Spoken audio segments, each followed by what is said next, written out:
അദ്ദേഹത്തിന്റെ കഥകളെല്ലാം തന്നെ ജീവിത ഗന്ധികളായ കഥകളാണ്, പച്ചയായ ആവിഷ്കാരമാണ്.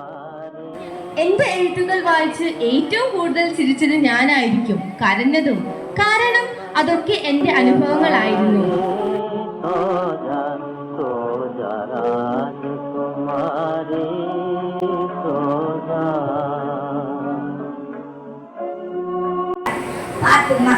പാത്തുമ്മയുടെ ആട് എന്ന നോവലിലൂടെ ബഷീർ പ്രസിദ്ധയാക്കിയ കുടുംബസ്നേഹി മൂത്ത സഹോദരി.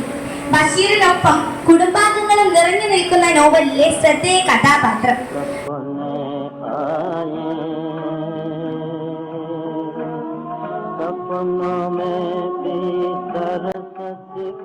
സുഹറയെക്കാളും 2 വയസ്സിന് മുതിർന്നവനാണ് മജീദ്.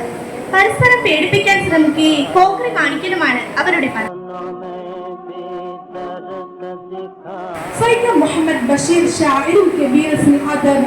فيض محمد بشير هو شخصية مهمة ومؤثرة في الأدب الهندي.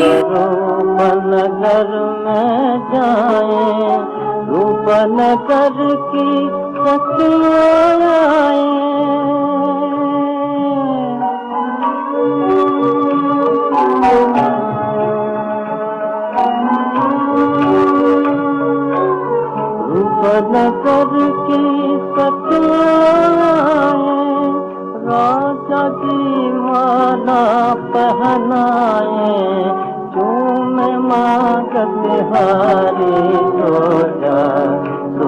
जा राजकुमारी, सो जा राजकुमारी,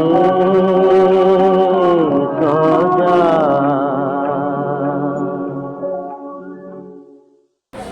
എഴുത്തുകാരൻ കഥാപാത്രങ്ങളുമായി ബഷീറിന്റെ കഥകളിൽ ഞാൻ, ഈ കഥകളിലെ ഞാൻ ആത്മശുദ്ധിയുടെ ആത്മനുഭവമാണ്. ആരാണ് ഈ ഞാനെന്ന് പറയുന്നത് എന്നെ പറ്റി അല്ല, മനുഷ്യ സമുദായത്തിന്റെ ആരംഭം മുതൽ നിങ്ങൾ വരെയുള്ള ഞാനുള്ളത് ആ നിങ്ങളെ പറ്റിയാണെന്ന് വിചാരിക്കും.